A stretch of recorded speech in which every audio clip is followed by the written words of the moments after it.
Bienvenue dans le village de Cruy-sur-Ourcq.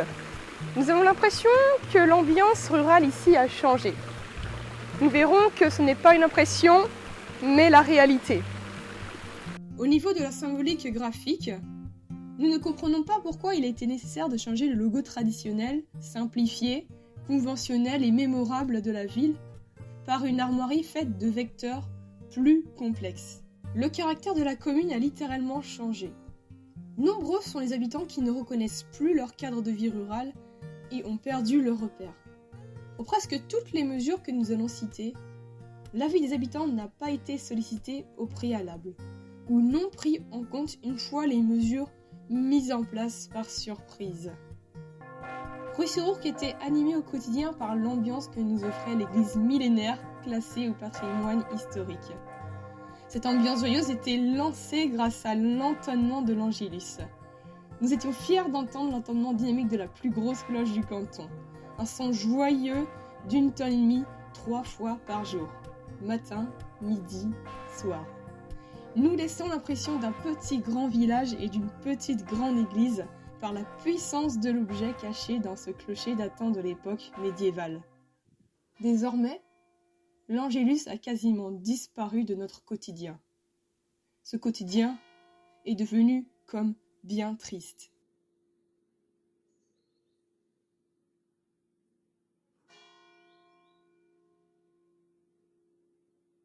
Quand nous entrons dans le village, nous découvrons désormais une ambiance fermée, odorante et bruyante du fait des véhicules, et le paysage est obstrué par la ferraille qui va se mettre en place définitivement dans le paysage du donjon. Les chicanes sont actuellement à l'essai. Elles ont pour but de donner des places de parking pour le garage professionnel installé en plein milieu résidentiel et dans le champ de vision du donjon. Une activité professionnelle intense dans un garage domestique qui monopolise tout l'espace public autour, y compris la place du Champi Vert où nous pouvons observer des véhicules ventouses au niveau des chicanes notamment, y compris les trottoirs. C'est aussi une ambiance bruyante par l'activité des voitures, du garage, des voitures qui doivent ralentir et accélérer brusquement, dégageant une odeur ambiante de carburant. Une ambiance de stress et de nervosité. En période de pointe, la situation est même dangereuse. Les normes d'architecture et d'aménagement en zone ABF ne sont pas toujours aux normes. Lorsque nous approchons de l'église, nous pouvons observer par exemple une construction imposante dans le champ de l'église, aux matériaux réfléchissant la lumière et dont l'aménagement empiète sur la voirie piétonnière, ce qui crée une asymétrie dans la rue et une insécurité. Les normes ABF ne sont pas respectées par le code de couleur non plus. C'est le cas d'une charrette où le bleu ciel est confondu avec le bleu clair demandé par le PLU lorsque nous devons installer des menuiseries. L'église, quant à elle, est un milieu ambiant piétonnier. En plus de perdre bientôt son Angélus et le son de ses cloches, elle est envahie par les plantes. Les véhicules stationnent sur les pavés alors que des places à proximité existent. Pour sécuriser ses alentours, elle est également devenue un carrefour giratoire, créant un phénomène de résonance avec le bruit des véhicules entre les anciennes parois, mais aussi un emprisonnement de gaz d'échappement dans ces couloirs étroits autour d'elle. Dans la commune, la végétation est devenue envahissante. Le permis de végétaliser a laissé creuser des cavités le long des rues, laissant proliférer davantage la végétation indésirable, mais également en provoquant des infiltrations dans certaines caves en dessous des bâtiments. Ce processus a été réalisé sans précaution vis-à-vis de l'échappement des particules d'amiante. On nous explique que cette végétation est naturelle, donc propre, mais l'aperçu donne un effet de malpropreté selon certains habitants. L'encombrement par les voitures dans les zones classées ABF ne sont pas dus à un manque de places de parking.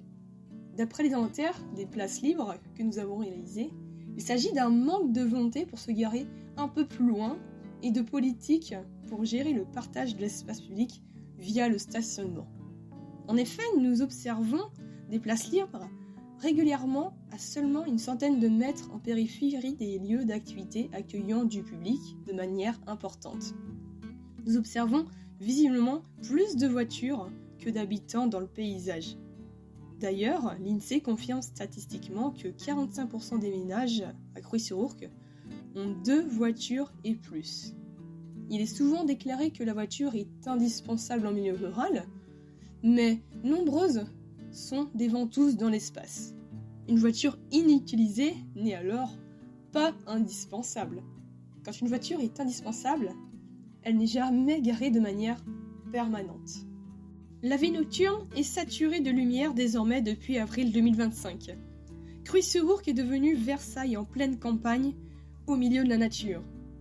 Pour en savoir davantage, consultez notre vidéo sur la préservation de la beauté nocturne cruyssienne via le lien en description qui dénonce la pollution lumineuse qui s'est accentuée ces derniers temps avec les nouvelles mesures. En moins de 3 ans, nous avons également perdu 4 commerces, restaurants, cafés, bistrots, boutiques, en raison d'une mauvaise gestion des priorités de la politique foncière et économique. Nous observons également des bâtisses tombant en ruine en pleine zone ABF. De nombreux bâtiments sont abandonnés au détriment de nouvelles constructions neuves, modernes, ne respectant pas les normes ABF, alors qu'on pouvait épargner l'ancien à temps. Nous aimerions tant que le marché campagnard soit redynamisé pour compenser cette perte de commerce et relancer l'économie tout en évitant le monopole. Trop d'écologie et oublier l'essentiel. La municipalité préfère se concentrer sur l'écologie qui est pour elle une priorité, mais nombreux sont les projets écologiques ayant échoué ou ont été abandonnés. Arbres plantés morts dans le verger, arbres morts dans le champi vert et potagers en état d'abandon par manque de rigueur dans le lancement des projets. Trop de projets à la fois lancés et bâclés. Le milieu naturel n'a pas besoin de restauration ici, puisqu'il est déjà assez autonome, donc résilient. Ici, si la nature est perturbée, elle s'en remet. Elle s'en remet plus facilement car la nature est déjà ambiante. C'est-à-dire qu'elle est plus résiliente. À la campagne, la nature n'est pas étouffée par l'urbanisation, donc elle n'a pas besoin ici d'acharnement écologique comme c'est le cas actuellement. L'ambiance musicale est de plus en plus citadine. Nous avons constaté que les musiciens traditionnels qui animent notre cadre rustique habituel sont progressivement remplacés par une ambiance musicale modernisée et très sonorisée par amplification. Désormais, la mairie appelle Cruy-sur-Ourcq une ville sur son site internet.